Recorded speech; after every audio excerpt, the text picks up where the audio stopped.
ঘটনার 10 মিনিটের মধ্যে পুলিশ ওখানে উপস্থিত হয়েছে। এটা একেবারে ডকুমেন্টেড। যদি আপনারা দেখতে চান আমরা সেটাও প্রমাণ করতে পারবো। যদি কেউ বলে মামলা পুলিশ নিতে চায়নি, তাহলে আমি দুঃখের সাথে বলবো যে এই তথ্যটা সঠিক না। এখন পর্যন্ত কোনো চাঁদাবাজির ঘটনা, এরা চাঁদাবাজ এই বিষয়গুলো আমাদের নলেজে নেই। আমরা শুধু যতটুকু জেনেছি এটা একটা পারস্পরিক একটা দ্বন্দ্বের বিষয়। আমরা যতটুকু জেনেছি ওখানে ভাঙ্গারি ব্যবসা, অর্থাৎ আপনারা জানেন বিভিন্ন স্ক্র্যাপ জাতীয় মালামাল ওই এলাকায় এই ব্যবসাটা খুব প্রচলিত, এবং ওখানকারই একটা দোকান আছে। ওই দোকানটাতে কারা ব্যবসা করবে এই ব্যবসাটা নিয়ে একটা দ্বন্দ্ব কাজ করছিল।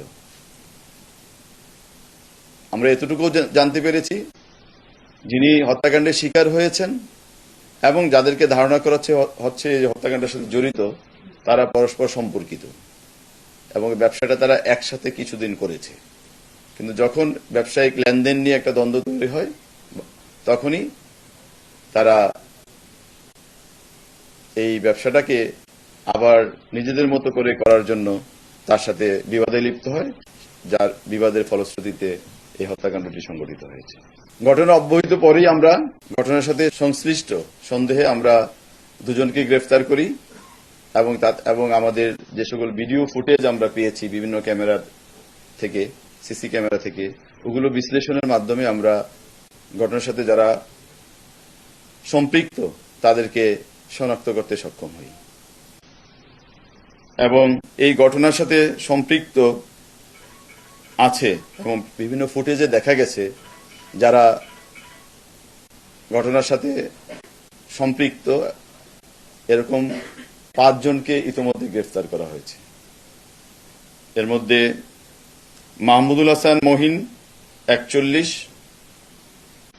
আলমগীর 28 মানে বয়স তার 28, লম্বা মনির, টিটন গাজী এবং তারেক রহমান রবিন, এই 5 জনকে গ্রেফতার করা হয়েছে। এর মধ্যে মাহমুদুল হাসান মহিন এবং তারেক রহমান রবিন এজাহার নামীয় 1 এবং এজাহার নামীয় 15, এই দুজন ঘটনার দিনই গ্রেফতার হয়েছে এবং তাদের দেয়া তথ্যের ভিত্তিতেই অন্যান্য আসামিদেরকে শনাক্ত করা হয়েছে, এবং এই দুজন এই মুহূর্তে আমাদের হেফাজতে আছে। আর গতকাল রাতে আমরা টিটন গাজীকে গ্রেফতার করেছি তাদের দেওয়া তথ্যের ভিত্তিতেই, এবং আমরা তাকেও সরাসরি সম্পৃক্ততার প্রমাণ পেয়েছি। বিভিন্ন ফুটেজে তাকে দেখা গেছে এবং অ্যাক্টিভ রোল প্লে করেছে এই ঘটনার সংক্রান্তে। এবং আপনারা হয়তো ইতিমধ্যে অবগত হয়েছেন র্যাপিড অ্যাকশন ব্যাটালিয়নও 2 জনকে গ্রেফতার করেছে। অর্থাৎ সব মিলে এই মামলায় এখন পর্যন্ত 5 জন গ্রেফতার হয়েছে। মধ্যে র্যাব 2 জন করেছে আর ঢাকা মেট্রোপলিটন পুলিশ কর্তৃক 3 জন গ্রেফতার হয়েছে। আমরা আসলে একটা অপরাধ সংঘটিত হয়েছে এবং এটা কারা করেছে, যারা অপরাধী, এই বিবেচনা থেকে আমরা আসলে পুলিশ মামলা তদন্ত করি। মামলা তাদের রাজনৈতিক পরিচয়টা আমাদের কাছে কোনো মুখ্য পরিচয় নয়। আমরা তার যে অপরাধের সাথে তার সম্পৃক্ততা এইটাকে আমরা গুরুত্ব দিতে চাই, এবং সে কেন অপরাধটি সংঘটিত করেছে এটা আমাদের কাছে গুরুত্বপূর্ণ। এবং এখন পর্যন্ত বিভিন্ন মাধ্যমে আমরাও দেখি যে বিভিন্ন রাজনৈতিক দলকে জড়িয়ে তাদের সাথে তাদের পরিচয় দেখানো হচ্ছে, কিন্তু আমরা এখন পর্যন্ত কোনো নির্ভরযোগ্য তথ্য থেকে, সোর্স থেকে তাদের রাজনৈতিক পরিচয়ের বিষয়টি আমরা নিশ্চিত হতে পারিনি।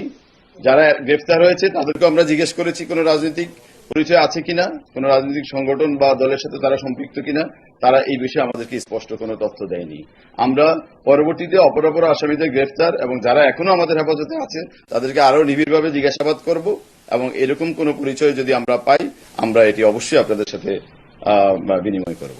আমরা যেহেতু এটা কোনো রাজনৈতিক বিবেচনা থেকে মামলাটা তদন্ত করতে চাই না, এটা একটা খুবই চাঞ্চল্যকর একটা ঘটনা ঘটেছে, এটা মানুষের মধ্যে একটা মানুষকে আলোড়িত করেছে, মানুষের মধ্যে চাঞ্চল্য তৈরি করেছে।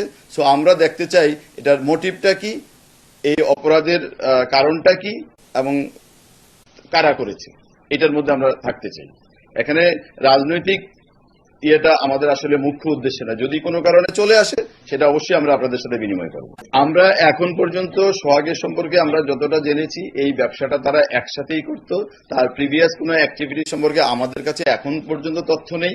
তবে আমরা খতিয়ে দেখার চেষ্টা করছি যে সোহাগ কেন এই হত্যাকাণ্ডের শিকার হলো। এটা কি শুধু তাদের লাভের জন্যই, না সোহাগের এমন কোনো অ্যাক্টিভিটি আছে যেটার জন্য তারা ক্ষিপ্ত হয়ে ঘটনা ঘটাতে পারে। এই ঘটনা যখন ঘটেছে, আমি সময়টা উল্লেখ করেছি, তার 20 থেকে 25 মিনিট পরে আমি ঘটনাস্থলে উপস্থিত হয়ে পরদিন সকাল 5টা পর্যন্ত আমি নিজে থানায় উপস্থিত ছিলাম।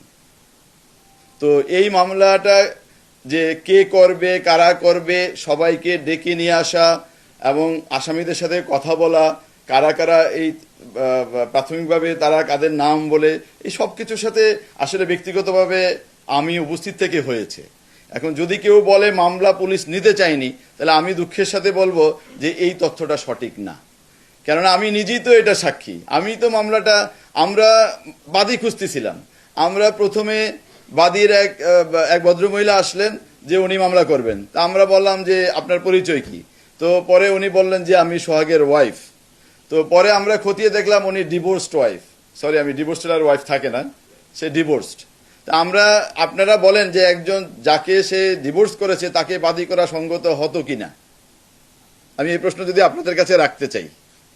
তো এইরকম হয়েছে। তারপরে তার ভাইকে পেলাম, সে তার ভাই পরিচয় দিল, বলে যে এটা, পরে দেখলাম যে সে তার সৎ ভাই।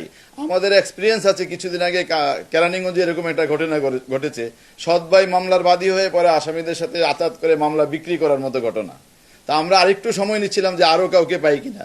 বাবাকে খুঁজেছি, মাকে খুঁজেছি, পরে দেখলাম যে তারা মৃত্যুবরণ করেছেন, তারা ইহলোকে নেই। পরে তার আপন বোনকে সকালে আমরা খুঁজে পেয়ে তাকে আমরা বলেছি আপনি বাদী হতে চাইলে আমরা আপনাকে প্রায়োরিটি দিব। পরে আমরা তার আপন বোনকে বাদী করেছি। এটা হলো মামলার রেকর্ডের ঘটনা। তবে যেই ঘটনাগুলো আপনাদের কানে আসছে, আমি অত্যন্ত বিনয়ের সাথে বলবো এই কথাগুলো সঠিক নয়। এখন পর্যন্ত কোনো চাঁদাবাজির ঘটনা, এরা চাঁদাবাজ, এই বিষয়গুলো আমাদের নলেজে নেই। অতীতে কোনো তাদের বিষয়ে, অর্থাৎ ঘটনার আগে বা এখন পর্যন্ত আমাদেরকে এই রিপোর্ট আমাদেরকে কেউ করে নাই, আমরাও তথ্য পাইনি। আমরা শুধু যতটুকু জেনেছি এটা একটা পারস্পরিক একটা দ্বন্দ্বের বিষয়, এই পর্যন্ত আমরা জেনেছি।